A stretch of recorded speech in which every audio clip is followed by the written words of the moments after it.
returned to Brigit's bowl. While I ran a hand over her neck, she furiously lapped up the liquid with a slurp, slurp, slurp.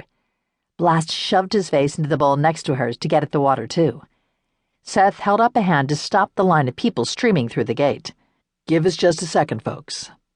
Once the dogs had drunk their fill, we resumed our duties. Blast alerted on a group of 5 boys who appeared to be around 12 or 13, just old enough for their parents to send them to an event like this on their own.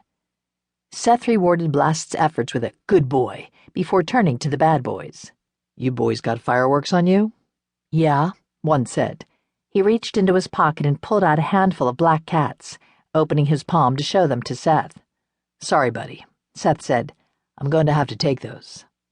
Fireworks were illegal within the city limits, and anyone caught with them faced a hefty fine. Of course, the department tended to go easy on minors, merely confiscating their stashes and educating them on the law. "Aw, man," the kid complained. "I bought those with my lawn mowing money." "I feel you, kid," Seth said sympathetically. "But you gotta keep them outside the city limits. That's the law. They cause too many fires and injuries. We had one kid yesterday who blew half his finger off." The boys exclaimed in unison, half disgusted, half intrigued by the carnage.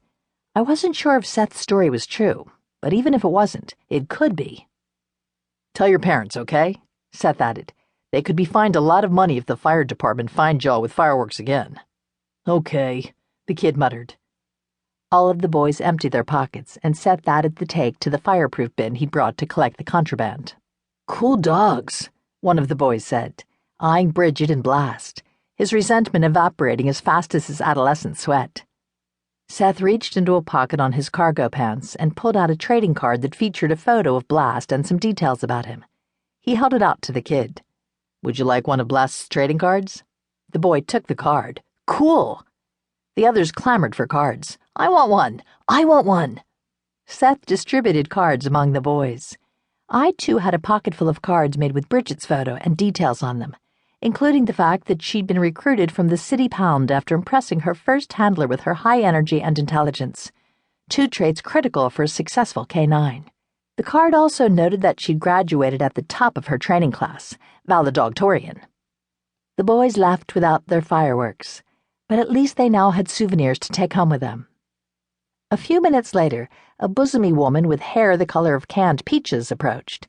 She was dressed in her trademark pink, all the way from her straw sun hat down to her fitted knit dress, and ending at her wedge sandals. Trish LeGrand was a reporter for a TV station in Dallas, though she'd worked her way up from PTA carnivals and charity bake sales to report on bigger stories. She still handled the occasional fluff piece. Her cameraman trailed along behind her, his equipment resting on his shoulder. "Hello, Miss LeGrand," I said as she approached. She stopped and tilted her head just so. "Have we met?" "Several times," I said. Though Trish and I had met when she'd reported on earlier cases I'd been involved in, she never seemed to remember me. It could be an honest mistake. After all, she surely met hundreds if not thousands of people when working her stories. Then again, she could just be a bitch. She made no apology for failing to recognize me, which had me leaning toward bitch.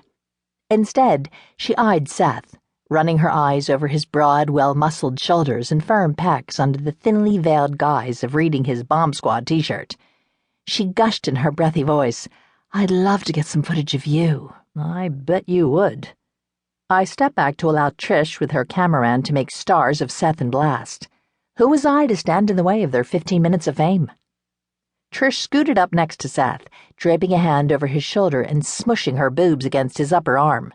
Yep, definitely a bitch. Her cameraman stepped into place and gave a signal. "Hello," Trish purred at the lens. "I'm here at Panther Pavilion for the fabulous Fort Worth 4th celebration.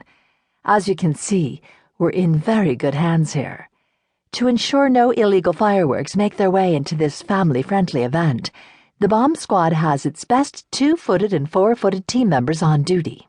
She bent down next to Blast. "Isn't that right, boy?" With that, she reached out and ruffled the dog's head. He looked up at her with gaga eyes and wagged his tail. Damn him! Returning our attention to the camera, she stood. "Stay tuned for more footage throughout the day. Happy 4th, everyone." She turned to Seth. "Thanks. You two will play great on screen." "Anytime."